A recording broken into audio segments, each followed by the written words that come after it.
data. Yang perlu saya tanyakan, apakah perlu yang bagian tempat ini nanti akan melanjutkan estafet kepemimpinan yang akan datang. Jadi menindaklanjuti atas penjelasan nanti. Assalamualaikum warahmatullahi wabarakatuh. Agenda tahunan di mana dimulai tahun lalu sudah dilakukan pencanangan oleh Bapak Wali Kota yang Medoyo terkait dengan bagaimana kita mengelola lingkungan, bagaimana kita melakukan upaya-upaya optimalisasi daripada daya dukung khususnya tanah di pemukiman, di mana kita tahu persoalan utama kita di pemukiman dan kota-kota besar lainnya adalah terkait dengan daya genangan yang berlebihan atau banjir. Nah, sehingga kita dengan upaya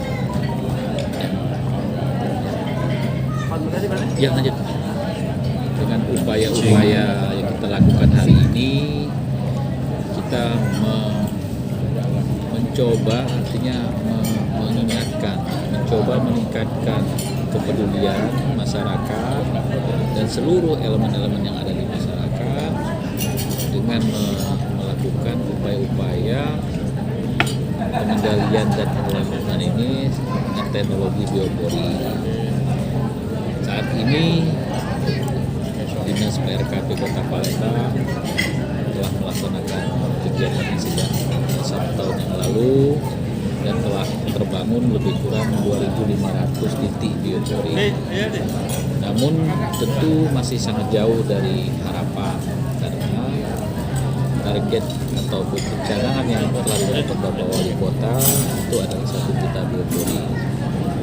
Itulah maka pada kesempatan ini kita ingin mengajak semua pihak, ya, kita ingin mengajak semua elemen masyarakat yang merupakan atau notabene dari warga masyarakat Kota Palembang dari seluruh lapisan stakeholder, dari seluruh masyarakat agar kita bersama-sama berupaya melakukan upaya-upaya penyelamatan lingkungan.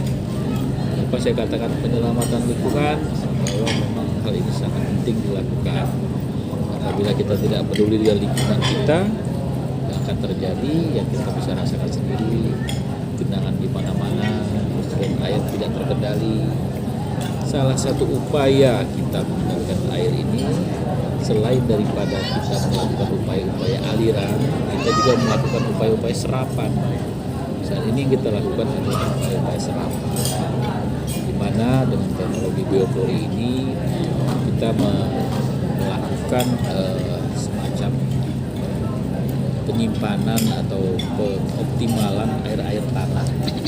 Jadi tanah itu sendiri fungsi, kemudian fisiknya tidak berubah, dia tetap dengan fungsinya tetap maksimal sebagai tangkapan dan serapan air, dan juga karakteristik tanah itu sendiri akan menjadi lebih baik ketika dia tersedia air yang cukup.